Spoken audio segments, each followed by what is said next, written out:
लिख लिया, समझिए लोग। रुधिर, रक्त को ही क्या कहते हैं? रुधिर। ब्लड को, ब्लड पूछ रहा है ना, शरीर में से जो निकलता है। एक तरल संयोजी उत्तक है, मतलब द्रव अवस्था में रहता है, जैसे पानी बहता है उसी तरह से रहता है, लेकिन पानी से थोड़ा मोटा होता है ना, जिसका रंग क्या है? लाल होता है। लाल क्यों होता है? एक विशेष प्रकार के प्रोटीन, हीमोग्लोबिन के कारण। एक विशेष प्रकार का प्रोटीन हीमोग्लोबिन। हीमोग्लोबिन क्या है? एक विशेष प्रकार का प्रोटीन है, जिसके कारण क्या होता है? रक्त लाल होता है। ठीक है। यह पोषक पदार्थों, उत्सर्जी पदार्थों, शरीर से जो बाहर निकलता है उत्सर्जी पदार्थ, जैसे पसीना है ना, और भी बहुत सारा उत्सर्जी पदार्थ, उपापचयी उत्पादों, हार्मोनों और गैसों को शरीर के एक भाग से दूसरे भाग तक पहुंचाने का काम करता है। समझ में? जैसे हम लोग भोजन करते हैं तो प्रोटीन, वसा, कार्बोहाइड्रेट, ये सारा चीज ना शरीर के एक भाग से दूसरे भाग तक जाता है। अगर संपूर्ण शरीर में नहीं फैलेगा तो क्या होगा? मान चलो हमारे उंगली तक नहीं आया तो उंगली में विकास नहीं होगा, उंगली एथलीटर हो जाएगा, है ना। उंगली में विकास नहीं होगा, उंगली क्या होगा? वो छोटा रह जाएगा, तो वो उंगली एथलीटर रहेगा। तो मतलब यहाँ एक टॉप टू बॉटम, है ना, टॉप टू बॉटम पूरा शरीर में पहुंचाने का काम कौन करता है? रुधिर करता है। कौन करता है? तो रुधिर करता है। रक्त या रुधिर का संघटन, मतलब रक्त में क्या सब मिला रहता है? देखो, एक स्वस्थ मनुष्य के शरीर में या स्वस्थ व्यक्ति के शरीर में 85 ml प्रति किग्रा, मतलब शरीर के भार के हिसाब से जितना शरीर का भार होगा 85 ml पर केजी, है ना, होती है। अर्थात यदि व्यक्ति के शरीर का भार 45 किलो है, इसका मतलब नहीं समझा होगा? 85 ml पर केजी, 1 केजी में 85 मिलीलीटर, है ना। तो अगर व्यक्ति का भार 45 किलो है, कितना किलो है?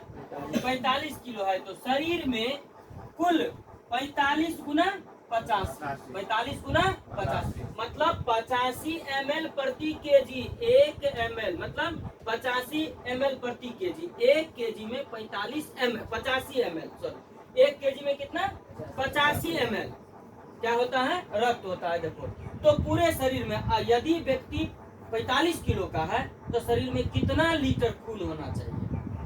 1 लीटर में 85 ml, तो 45 लीटर में कितना? 45 गुना 85 मतलब 3825 मिलीलीटर। कितना निकला? 3825 मिलीलीटर या 3.82 लीटर। 3.82 लीटर। व्यक्ति को सुना होगा कहते हुए कि क्या कहता है कि एक स्वस्थ मनुष्य के शरीर में 3.5 लीटर खून होता है। कितना लीटर? 3.5 लीटर। तो वही यहाँ पर निकाले हैं 3.82 लीटर, मतलब 3 लीटर 820 मिलीलीटर। नहीं कहता है ये हो गया 3 लीटर, ये हो गया 1, मतलब 3 पौवा, पौने 4 लीटर, 3.5, मतलब अप्रोक्स वैल्यू निकालते हैं, वो 3.5 लीटर कहता है, सुना होगा। लेकिन कितना निकल रहा है? एक 45 किलो के व्यक्ति के शरीर में 3.82 लीटर जो है रक्त होना चाहिए। अरे समझ में? इतना होना चाहिए।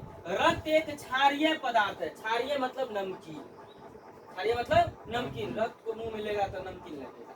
वह एक क्षारीय पदार्थ है जिसमें 2 प्रकार के घटक होते हैं। रक्त में कितने प्रकार घटक होते हैं? 2 प्रकार के घटक होते हैं। कौन? एक होता है ठोस घटक। ठोस घटक के रूप में रक्त कण होता है, ब्लड में भी कण होता है। माइक्रोस्कोप से देखेगा, सूक्ष्मदर्शी से, है ना, उससे देखोगे तो रक्त का छोटा छोटा कण तुमको नजर आएगा। समझ गया? वो ठोस कण होता है। और दूसरा है तरल घटक। दूसरा कौन सा घटक? तरल घटक, जो प्लाज्मा है, वो तैरते रहता है। समझ में? वो तैरते रहता है, उसको प्लाज्मा कहते हैं। रक्त में आयतन के हिसाब से 5% प्लाज्मा होता है। रक्त में आयतन के हिसाब से कितना होता है? 5% प्लाज्मा होता है, जिसमें 92% क्या पाया जाता है? जल पाया जाता है। रक्त के अंदर आयतन के अनुसार 45% रक्त कण पाया जाता है।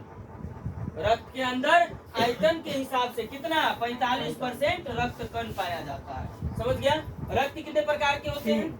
3 प्रकार के। पढ़ा होगा आरबीसी, इसी को शॉर्ट में लिखते हैं आरबीसी, और ये हो गया व्हाइट डब्ल्यूबीसी, और ये हो गया प्लेटलेट्स। क्या हो गया?